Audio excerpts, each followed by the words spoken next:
Welcome to The Bridge. We are a show which connects East and West. My name is Jason. I'm originally from sunny California and now living in beautiful Beijing. Today with me is Bebe. Hey, I'm the first. Hi, Jason. Hi, everybody. Today we have with us a special guest from the show, 3 or 4 shows already, Maurice Tsui from Hong Kong, who is now in Beijing. Hello and welcome to the show, Morris. Hi, Hello, Maurice. Jason. Hi. Hello, Pepe. Hello, Rick. And we also have Rick, who was on a show recently, Rick Fakra from California. Welcome to the show. Hello, how's it going? Hey, hi, Rick. Happy New Year. Happy New Year. Yeah, Happy New Year. Today, Yeah. The largest annual migration of people in the world is upon us. It is Lunar New Year, called Chinese New Year, often here in China. We have special guests to talk about the transition to the Year of the Rabbit and talk about maybe one of the more exciting Chinese New Years or Lunar New Years that we've had in quite a few years. Really quick, before we get into it, let's have Bebe tell us, how do we say Happy New Year? Well, there are different ways, but for Chinese New Year, which is the Spring Festival, when the time comes, usually you say 新春快乐. That's like more of a formal way. That's like 新春 Happy 快乐. New Spring. 新 is new. 春 is spring. Because it's literally a new season. And so instead of, I guess you say 新年好, right, Morris? 新年 Yep. 好, 新 which 年 is- 好，春节好。 Yeah, a good new year. You know, a happy Yeah. new year, a good new year. So it's Yeah. a good wish that comes with it. I have a different way. Is this okay? I've been saying 新年快乐. Am I wrong? Me too. It's the first Chinese I ever learned was that phrase. Really? Yes. Well, it is correct, but then it refers a bit more to like January 1st. Oh. the So like regular just New Year, not one specific. Yeah, but you're not going to Yeah. get beat up for saying this during the Chinese New Year. You're going to be fine. Yeah. I could just say 新年好. That can. Yes. It's yes, easier. yeah, It's only Oh. 3. 快乐. Okay. 快乐 is happy. 好 is more rounded. It's like good. You know, Ah, it's okay. goodness. That's So right. it's not just Happy New Year. It's I wish you a good and just perfect New Year with all the good wishes in it. Yeah. So this spring festival, Lunar New Year, Chinese New Year, is on the 22nd of January. It's imminent. Before we get started a little bit, what are people's plans? Where are people going? Because often, and put some context on for our Western listeners, Chinese families often go home to see their parents or grandparents, return to the family home, and spend it together. So do you guys have special plans this year? Morris, do you want to start us out? Sure. Yeah, we haven't finalized the plans yet, but as I've just been back to Hong Kong in between July and September, so we're not going back to Hong Kong, but we're probably going to drive down to my wife's hometown and see my parents-in-law because my boy hasn't seen his maternal grandparents for like 4 years already. Wow. Yeah, the last time he saw them was back in 2018. Yeah, so full 4 years. Yeah, so also he has suddenly taken an interest in Ming Dynasty history. Wow. So, yeah, so actually our ultimate destination is Nanjing. He wants to go see the tombs of some of the Ming emperors. Yeah, but Nanjing is quite close to my wife's hometown. She's from Anhui province. Yeah, so we're going to swing by her hometown first and, do the New Year thing, with the in-laws and then go to Nanjing. Yeah, that's the current plan. It sounds like you've got it all planned out. Yeah. No, we haven't booked hotels yet. We haven't planned the exact journey yet. Wait, Yeah. you are but then if you're going to grandparents' place, you're gonna live in, the house, right? Like your grandparents. I don't know. I don't know. It Oh. depends how many of my wife's siblings. She has Oh. a younger sister and a younger brother. Okay. If we all go back, then we won't all fit in the house. Yeah. Too noisy with all the Yeah. kids. Well, even Yeah. things like takes 9 hours to drive to a hometown from Beijing. Um, So whether we're gonna just brave it and do it in one Take the step- fast train. That's what they're there No. for. We've got to take our dog Lady with us. So Oh. Oh, train- lady. but- I see. Yeah, Yeah. Nice. What about you, Rick? Rick, your wife is from Beijing. Are you going to do Yep. anything Chinese New? You have a Chinese New Year plan? No, I had to actually. I picked her brain for research for this episode. You know? And I had to basically have her give me her life story of every New Year just so I could learn and be ready for this. I see. But I was thinking when he was talking that we don't even have houses as old as any of the history. You know, you have houses in China older than our entire country. So, you know, what am I going to go visit that's Ming Dynasty level? You know, what we could visit, you know, sometimes which we would like to do is go to like national parks and things like a Grand Canyon or something like that. But it's just we don't do we did the traveling around Christmas and Thanksgiving time. So I went down south about 11-hour drive to visit my dad, and we just got back, you know, a few days ago. So are you? Is your wife going to make like a traditional Chinese meal or? Maybe I'm not sure because she was telling me how her grandmother was the one that had. Right. I don't know what it's called. It's the one with the it's not a grass, but you know, I don't like. It looks like a corn husk, and it has a sweet rice in it. Oh, sticky rice thing. Yeah, I don't know the name. The Like some form of sticky rice dumpling. Yes, and it has a green thing that you don't eat, but you peel and you Leaf. wrap. Yeah. Yes, You Yeah, can yeah. try to eat it and see what happens. Hey, you're gonna, you know, it's gonna be the most fiber you've ever had. Oh my god, so serious fiber. Wait, baby, what's your plan? Oh, see, the tricky thing for us is that we have not had COVID yet. Oh. So we Luck. so we will see because we haven't really gone out of our place for quite a while. So there's we can stay here or maybe go back to my daughter's grandparents from her dad's side's place. So only two options. We don't know yet. So we've learned to take things kind of day by day.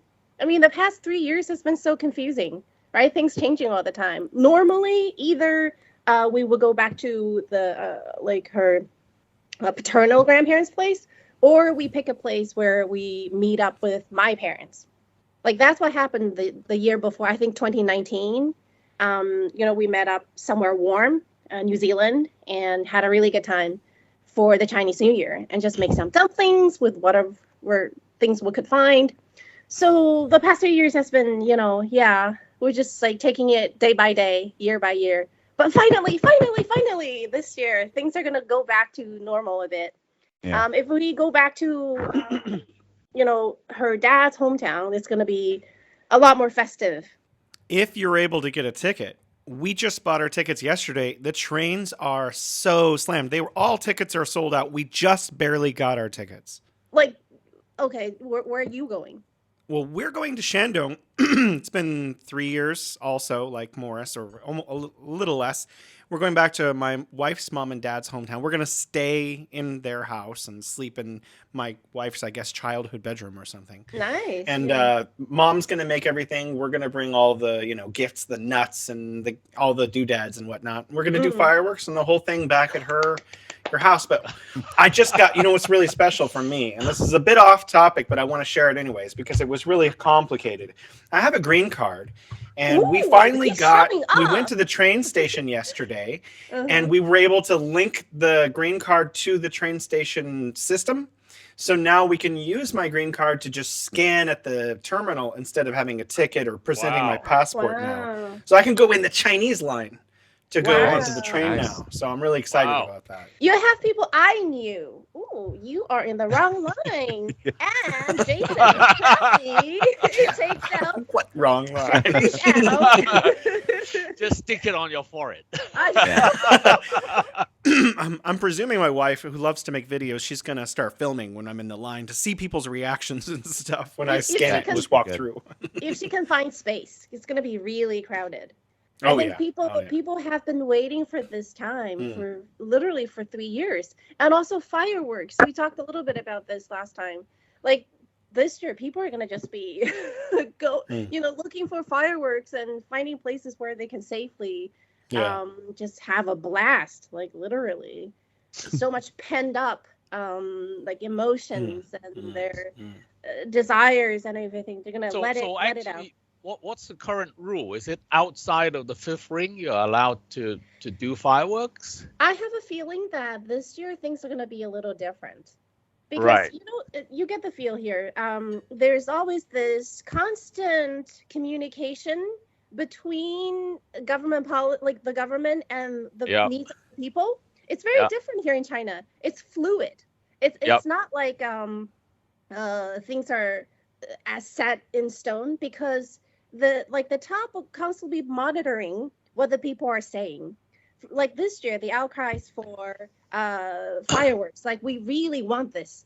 We've been taking it hard for 3 years. We have not gone home. This year, let's just do this. So I think the top is feeling this extra need for, what do you call it, for blowing off steam. blowing off steam, exactly. And also because of the Chinese tradition of the belief that setting off fireworks expels evil spirit. I mean, that's how the whole thing originated. Yeah, exactly. I mean, it's with the monster Nian and everything, and that's why people set up fireworks, to scare off the evil spirit. And isn't that what we need right now? Well, my concern is this. Rick just pointed out there are homes here that are older than America, buildings.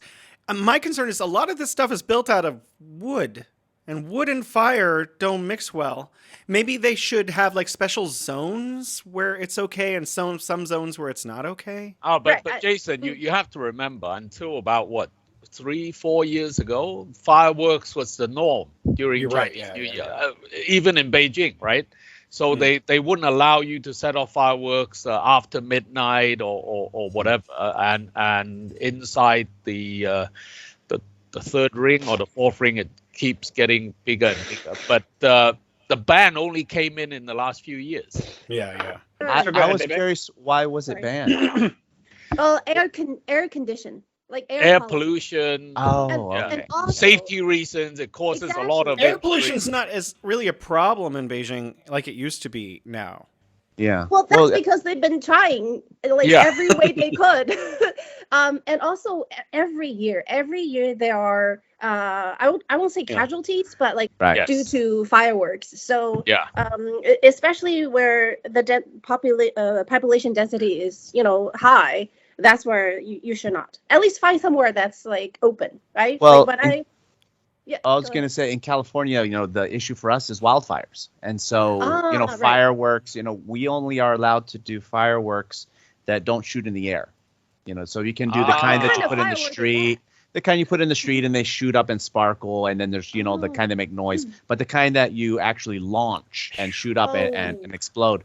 Those ones are only professionally done. So you'd go to a show. But those, although I will say on 4th of July, a lot of people have them anyway. Yeah. They smuggle them in from other states. Next question, and I want to start with Rick with this one because I want to ask, what is New Year? And for those who don't know, Rick lived in South Korea for 3 years, 2 years, and then 1 year later. So maybe you could give us a little bit of insight. How is New Year celebrated in South Korea? Because this is like an entire Asia-wide holiday, right? Right. For me, regular New Year is that time where you start over, and then Chinese New Year is the time where you get to start over again. when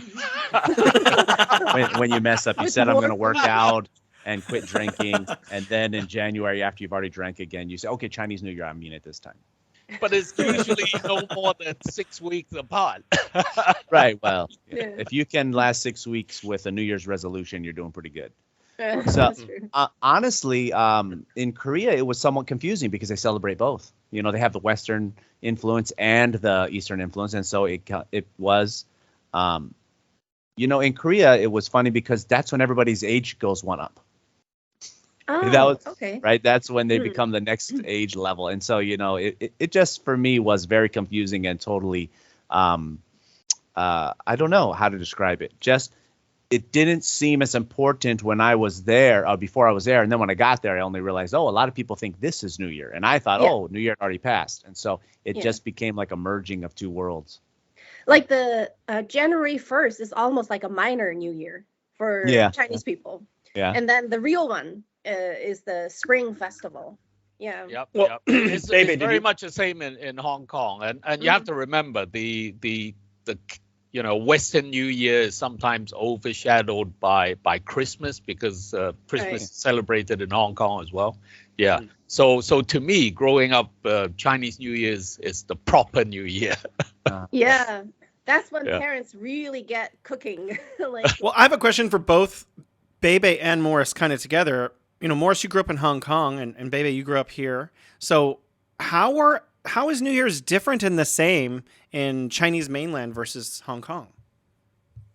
Well, I think it's different in different parts of China, because my dad is a northerner, right? So even in Hong Kong, I observed some very different habits and customs, right? A very good example is for Southern Chinese, especially Cantonese. In the old days, you used to go out visiting your friends. You physically go to their home and greet them and wish them Happy New Year. We call it Bai Nian, yeah. Right. But with Cantonese people, the Guangdong people, you never do it on the third day of the New Year. Yeah, because that's the day that tradition dictates that if you go out Bai Nian on that day, you're going to get into a quarrel with your friends, right? So on that day, none of my family from my mom's side or friends would come to our place to Bai Nian, but all my dad's northern friends would come on that day. No, because there's no such tradition apparently in northern China, right? So maybe you can confirm that, baby. Yeah. So the third day of the New Year. I don't know the rules as well, but I do know that because I think my husband, he's from northwestern, so also north. That's where they eat dumplings, a lot of wheat products, and there will be a period of intense visits. It depends on how many relatives you have. Like if you have like 10 uncles, like 12 aunts, you're going to be busy. You're going to be absolutely visiting. Yeah, I think you will sort out the dates. I'm not too sure if there's a specific day where they can't do this. I have not heard of it. Maybe I've just Southern China is the third day, Chusan. Okay. That's when they, maybe they just need a rest. No.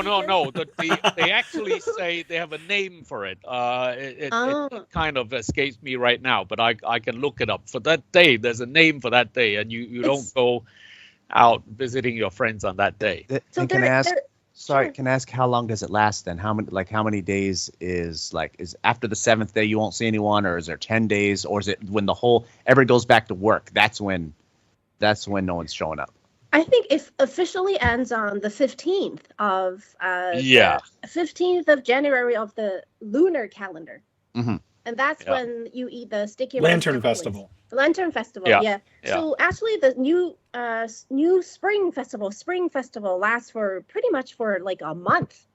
Yeah. Well, the more intense activities like visiting are probably for like the week or two after the first day of the new year. I mean, it depends on how many relatives and friends you have.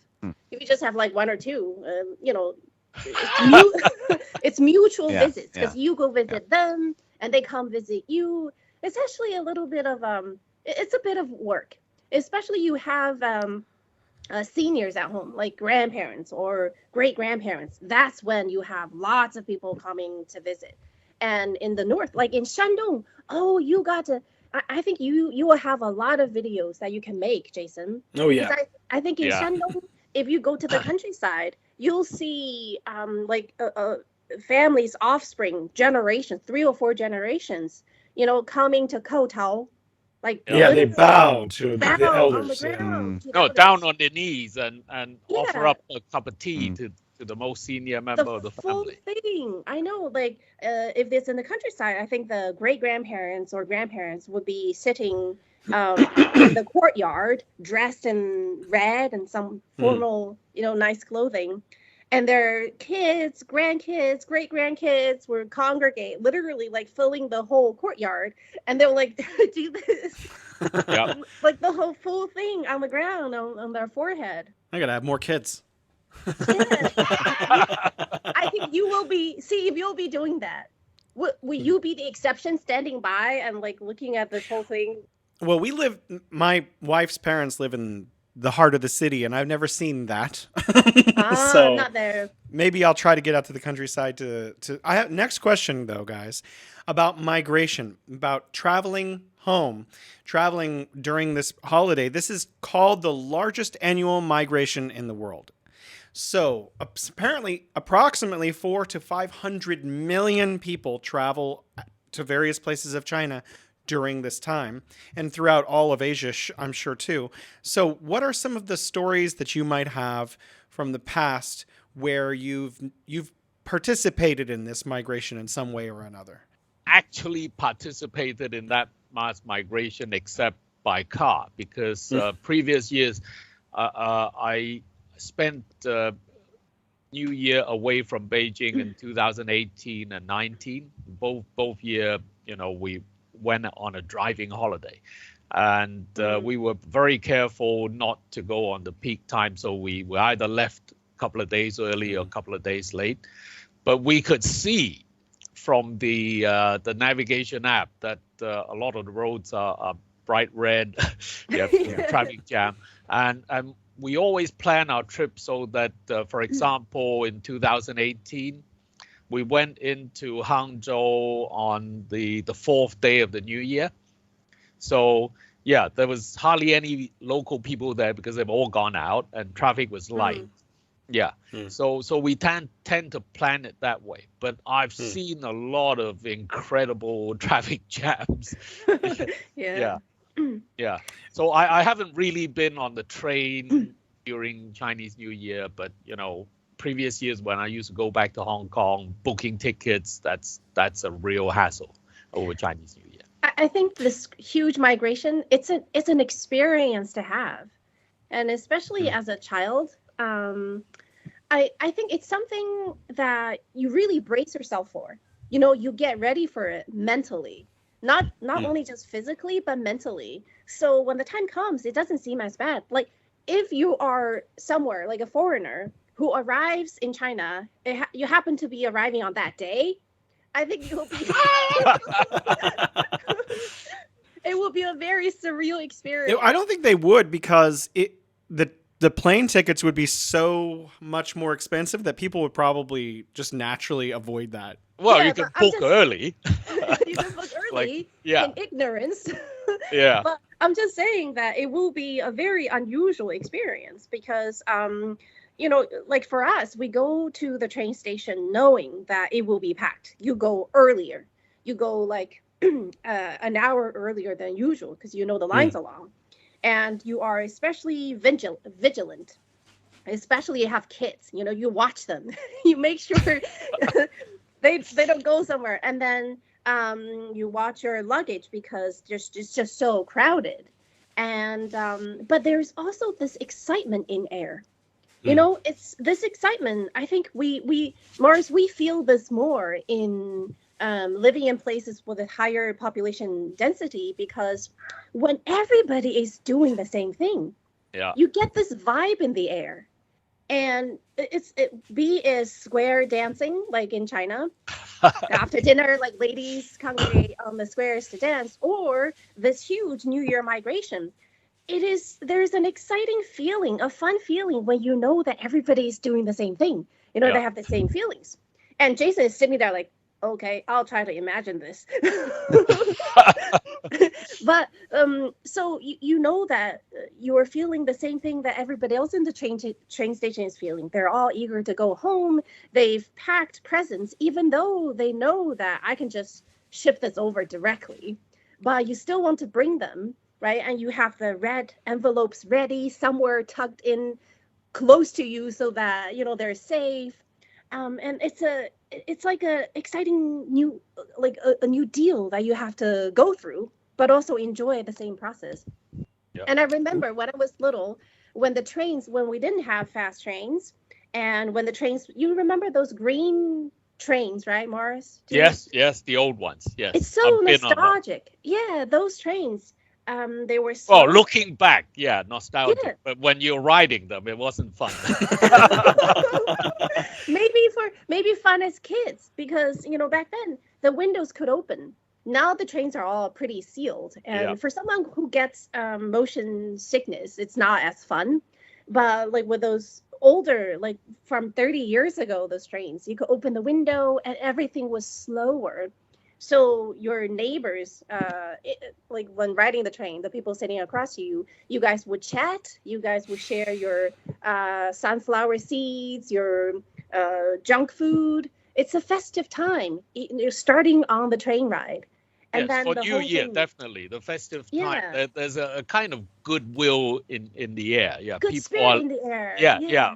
People are Yeah. less likely to lose their temper, or if they start losing their temper, you remind him that, Right. yeah, it's New Year. Yeah, Exactly. yeah. Yeah. As an American in California with a Chinese wife, have you heard about this? And if so, what kind of things have you heard? What do you think about it from your position? The traveling aspect I did not hear about, but all I can think of is every Christmas travel movie I've ever seen. Every Hollywood depiction of going to an airport at Christmas time. See, Trains, planes, and automobiles. yeah, and it seems horrible. It seems, everybody seems It's a lot grouchy, worse and here. they don't. The goodwill is the only thing missing. But that's probably the point of some of those movies. It's like everybody's miserable, and then by the end of the movie they remember, oh yeah, it's supposed to be a time of giving and a time of celebration. So Actually, there was a remake of Trains, Planes, and Automobiles here in China. I don't know what it was called. But it's about it has these two comedians trying to get back home for Chinese New Year. It's actually the same story, and it reflects a lot of the same kind of lessons about being in the spirit of things. Because one of them is always happy. He's like, yay, it's Chinese New Year. And the other one is this businessman who's miserable that everything's gone wrong. right. Oh, I think in recent years, more people are driving home Yep. for the new year, but people get ready for this. They know that it's going to be congested. They know that there is a possibility that they're going to be stuck somewhere for hours. So maybe you've seen news like this. People taking their like mahjong with them Yep. in the trunk, or their poker. They'll actually when they're in the midst of the congestion, they'll take out like a folding table and just have a game on the side. And if you The side of the road. yeah, exactly. Even if it's the highway, and they play games. And if you're happen to be like on top of a bridge, some people might even get out their fishing pole and start fishing. Like I think with Chinese people, there's a sense of flexibility in moving with the situation, moving with the flow. Yeah. And instead Accepting of what you can't change. exactly, it's a mental psychological thing, because that there are so many different conditions that need to go into things going as you planned. Okay, there's always a likelihood that it might not happen that way, so you prepare for it. And just knowing the fact that things might happen will make it easier. Then I brought this, so we can eat on the way, cup noodles or other fun things, as long as the family is together. I think that's the most important thing. If we were going home and get stuck on the hut, because if we go home to my husband's hometown, I think we're going to be driving, just so that we have less contact with other people, and then we will prepare for congestion if it happens. And then we'll games, videos, or as long as the three of us are together, I think we'll be very content. And then we get home safely. Yeah. Okay, next question, guys. On New Year's Eve, and actually there's another show on New Year's Day, but on New Year's Eve, there is a huge gala that is held by CCTV, and it is the most watched TV program in the world with 1.3 billion people watching. I actually want to start with Rick, because you have a Chinese wife. Does she watch this? Have you heard about this show? No, I asked her about this though, and she said it's tradition to watch it, but she was more involved with family and cared more about the food than watch it. So, and I can agree with that. We don't really watch too much live TV anymore, you know. Just generally speaking, we don't watch sports. We don't watch too much live news. We don't watch, everything is a streaming service these days. Yeah. We actually, I think we use the streaming service also, but we deliberately find it each year. Bebe? Oh, so the Spring Festival Gala, that's something that we could spend hours talking about because it's it has been so central to the New Year Spring Festival experience for Chinese people since 1983. I think that's when they first had it. And ever since that first year, it's just something that, you must do on the New Year's Eve. Now things are changing a little bit because people they have more choices. And the local, like provincial TV stations, they have their own Spring Festival Gala. Yep. And some of them can become so good that they're becoming competitive. So nowadays, people have more choices. They might be flipping through. It might not be the central TV stations. It could be any provincial or like local TV station. But this is one of those experiences again, Jason and Rick. It's when the whole country is doing something, the same thing at the same time. Can you even imagine this? Literally over 1 billion people, especially at the point where there are these good comedian like skits. Is that what you call it? Mm-hmm. Really sketches, really funny ones. While you are enjoying it, like over 1 billion other people are also enjoying it at the same time and laughing. I think there is a very strong energy. It creates very strong energy, this vibration. And also, you go out the next day or the next week and you greet people, what they've been doing. They've watched the same thing. And you can just refer to the same moment, like maybe the funniest part. Or there's always some catchphrase that, people end up remembering from each year's performance. So you have this connection. And I don't know if scholars have studied the psychological effects of sharing culturally. When the entire country is united by a show. And that is powerful psychological connection. And it's like sometimes, with your friends or your family, with one look, what they mean, right? No words are needed to communicate. And you can feel that with over 1 billion people. When you mention something, oh, yes, I know about that. Wasn't that funny? That was the best joke of the year. So you get this melting feeling. Everybody has been almost like a melting in one happy hot pot and sharing the same experience. So for us, it's a lot more than just a gala. It's so much more than just a show. It's got this amazing uniting force that kind of almost lubricates everything for at least for the festive season. Yeah, it's almost like it's not Spring Festival without the gala, right? Exactly. You don't have to watch just in the background. Yeah. But I think in every family, it's one of the, it's always in the background. And also, I think we're starting to forget the power of TV, especially live TV, because TV are getting so complicated these days, and you have to make choices and you have to pay. Back in the days, that's just when people chill. This is the channel we had. I mean, you have 20 or more than that channels, which was enough. You just want to relax. It's not like a specific thing that I want to watch. Now watching TV is it's not relaxing anymore. But with the Spring Gala, it's easy, and it's 4 hours. It goes straight on for over 4 hours, and you get traditional opera. You get all these. And there's also pre-shows and post-shows and replays, and then there's so much of it. We go for the live thing. That's when you are connected. Everybody is doing the same thing, and can you imagine over 1 billion people laughing at the same time, Jason? the power it creates. Well, we need a lot of cameras. We could do a whole more same question. Yeah, for me, because I didn't grow up on the mainland, so it's a different experience. But I've been here for more than 20 years, so it's kind of got to me as well. So it doesn't feel right if Spring Festival is without the Spring Festival Gala. And just to tell you something funny, just over a week ago, before the Western New Year, my boy, who's 11 and a half, suddenly just came up to me and says, when is the Spring Festival Gala? I said, this is the Western New Year, boy. So, yeah. So he grew up here. A lot of the entertainment, the sketches, like you, I really enjoy those sketches.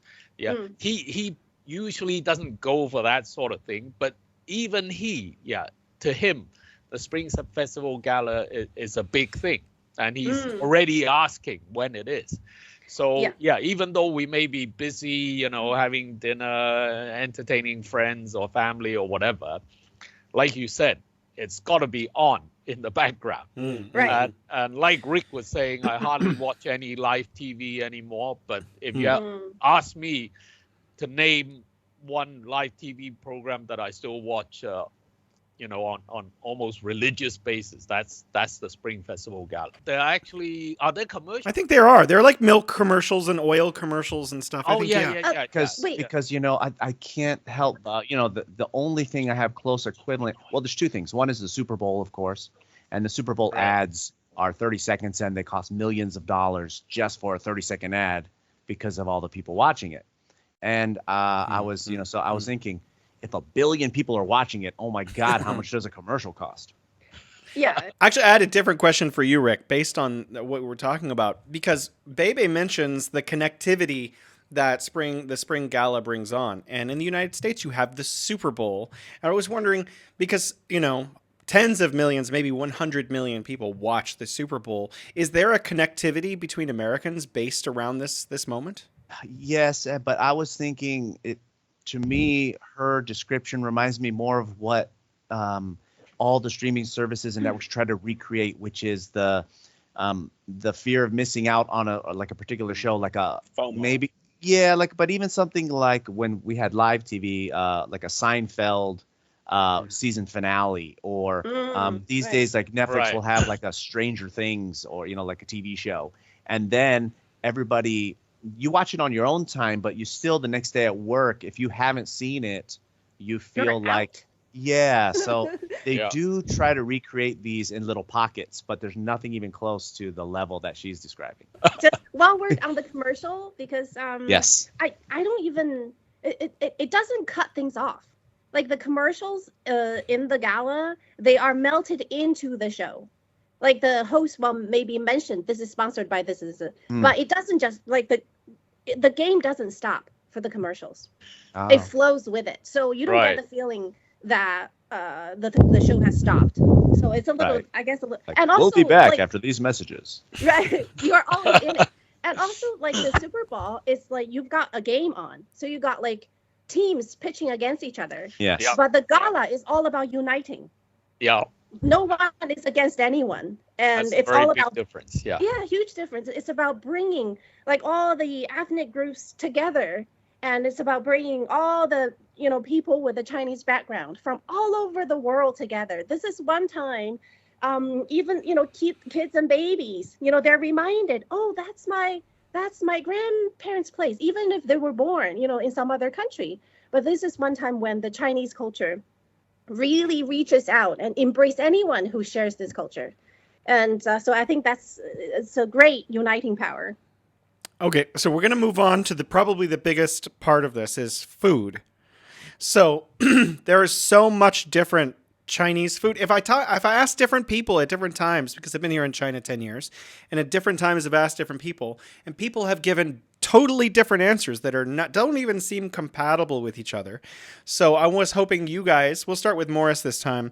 Could you tell us what are critical foods that almost every family in China are going to have on the first, second, and third days of the Lunar New Year Spring Festival?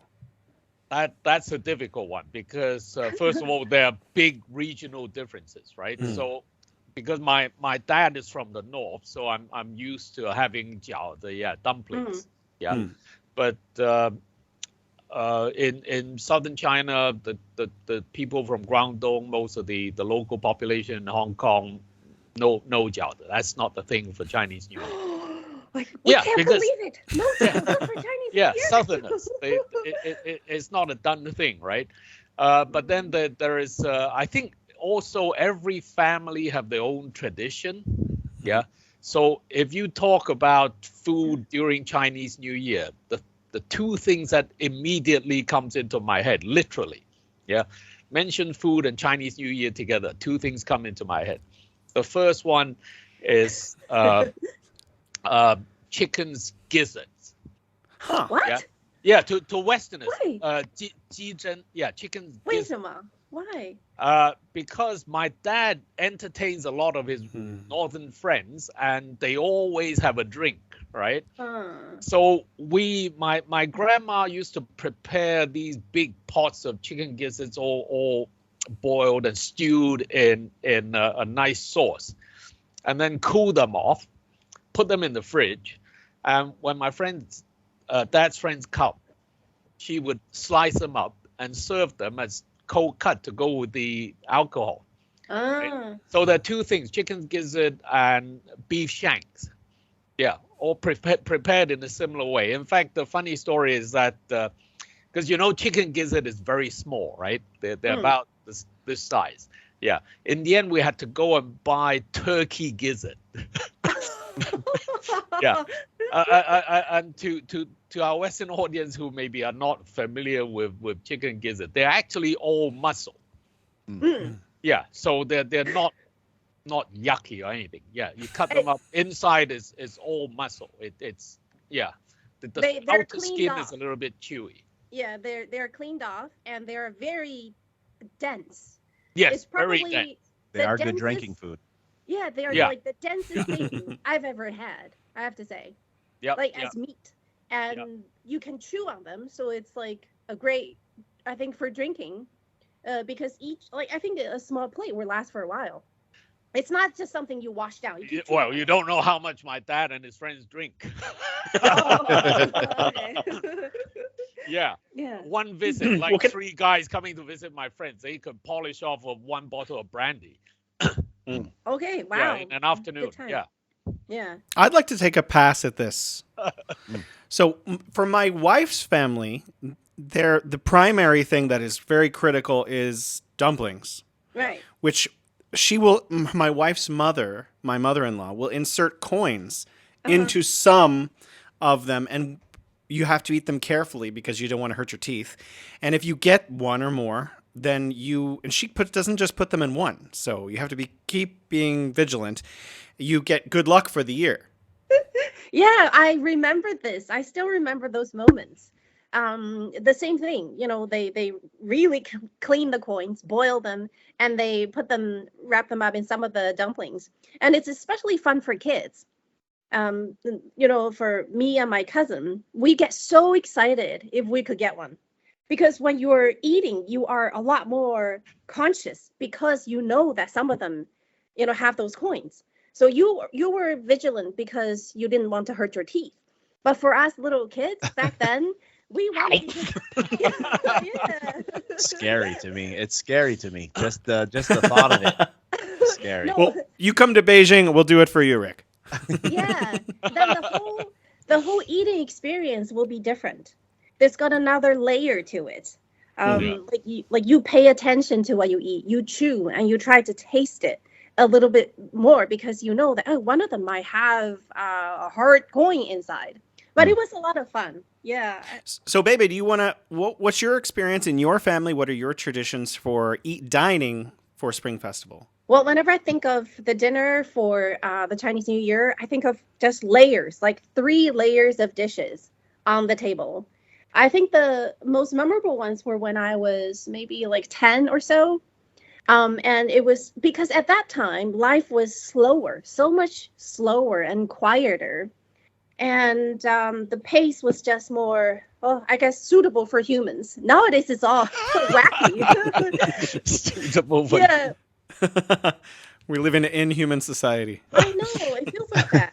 Back then, 1 year was a long time, especially for kids. Like every day was the same, pretty flat. You go to school, and then the time comes for the Chinese New Year, and all of a sudden, your parents are starting to talk about getting you like nice new clothes or like gifts. Yeah, you were excited for such a long time because there are things you look forward to, and then like the preparation comes a day or two, prior to the night, because there's so much food guests needs to be prepared.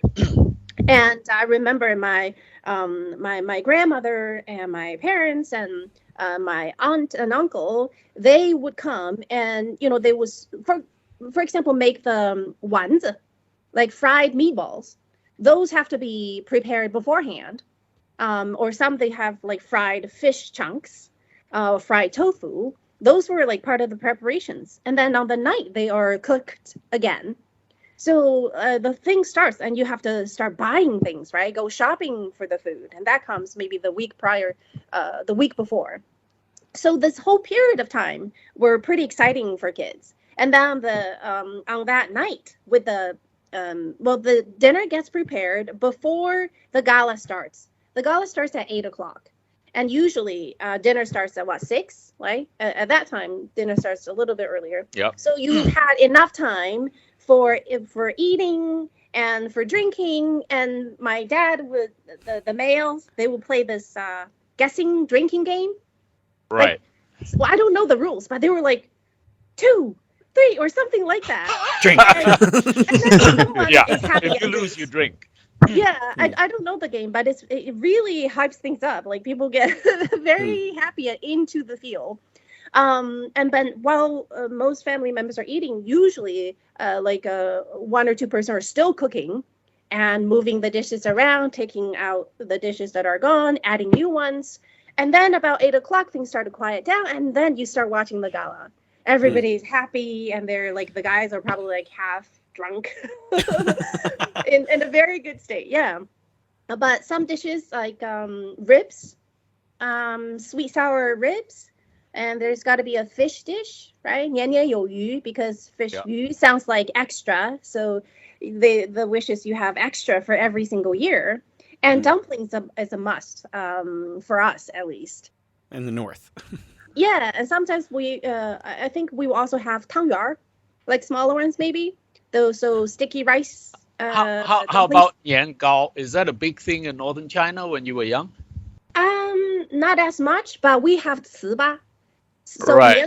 年糕 is made with regular rice, pounding the regular rice, right? Right. 糍粑is when you pound the sticky rice. So it's I thought sticky. Yan Gao was made from sticky rice as well. But in southern China, maybe. the reason why Yan Gao is a big thing is the how do you call it? A little bit of superstition, because it sounds like Nian Nian Gao Sheng. Right, higher every year. Yeah, 年糕 high sounds every like it. year. Yeah, Yeah, it and then just means oranges. New Year cake, right? But it sounds Right. the same as high every year. And Yeah. I think in the South, every family would have a pot of this small orange plant. Yes, Right? yes. They actually have oranges on them. They're really pretty. Yeah, Jinju, yeah. But Yeah. they don't go to waste. After the New Year celebration, we pick all the little oranges, right. put a lot of salt, and put them in a jar. They're extremely good for sore throat. Yeah, Jason, you need some. Yeah, yeah. You put them in a jar with a lot of, you basically pickle them. And then Yes. after about a month, they all go, change into a brown color. If you get a Yeah. sore throat, pick a couple of them, Yes. pour hot water into it, squash it up, and then drink that Yeah, very nice. salty liquid. It's very Yeah. good for your sore I'm throat. learning so much today. Oh, Rick, could you tell us a little bit about how your wife celebrates gustatory spring festival? What does she eat? Oh, the thing that we would make, based on the ingredients we could find, she makes really good dumplings. But besides that, we don't have too many family members nearby us we can visit.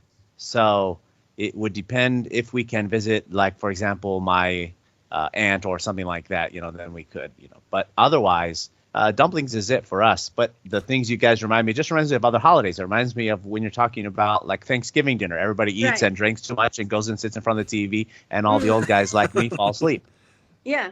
Oh, but then, then you get to wake up at around midnight. That's when grandchildren, kids would, pay, say their New Year wishes to their elders. Right. Yeah. Like for us, it would be grandparents, and then they have, they would prepare the red envelope stuffed, literally stuffed with cash. When I was little, it was like 10 kwai. That was like 40 years ago, 30 years ago.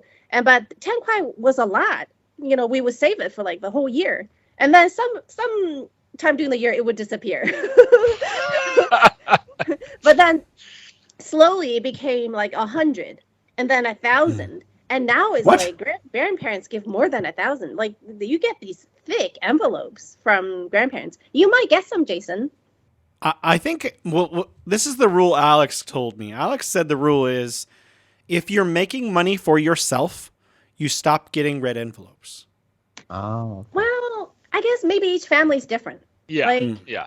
For us, as I do agree. A lot of family use that rule. Yeah. oh yeah. So or once you get married, right? Then you started Definitely going once you get married, then usually apart from maybe your parents and your grandparents, nobody will give you your uncles and your dad's best friend. They will no longer give you red packets if you're married. But then that's a new start. If you're not receiving any, it also means that it's time for you to start giving. Yeah. So Jason, you should get some envelopes because for the younger kids, they will love you. Summer bought some, and Summer, my wife, she bought some red envelopes. I'm not sure why yet. I have been too scared to ask. Anyone who's younger than you, like when you go back to her hometown, ask her the appropriate amount. Even exactly. They will love you for that. Like if it's time because you're adults and you're married and you're. I mean, I see what you're saying because this has nothing to do with Spring Festival, but my grandfather, every time we used to go visit him, used to give me a silver dollar secretly when no one else is around and say, hide this. And I always remembered Grandpa was the coolest guy. Wow. Yeah.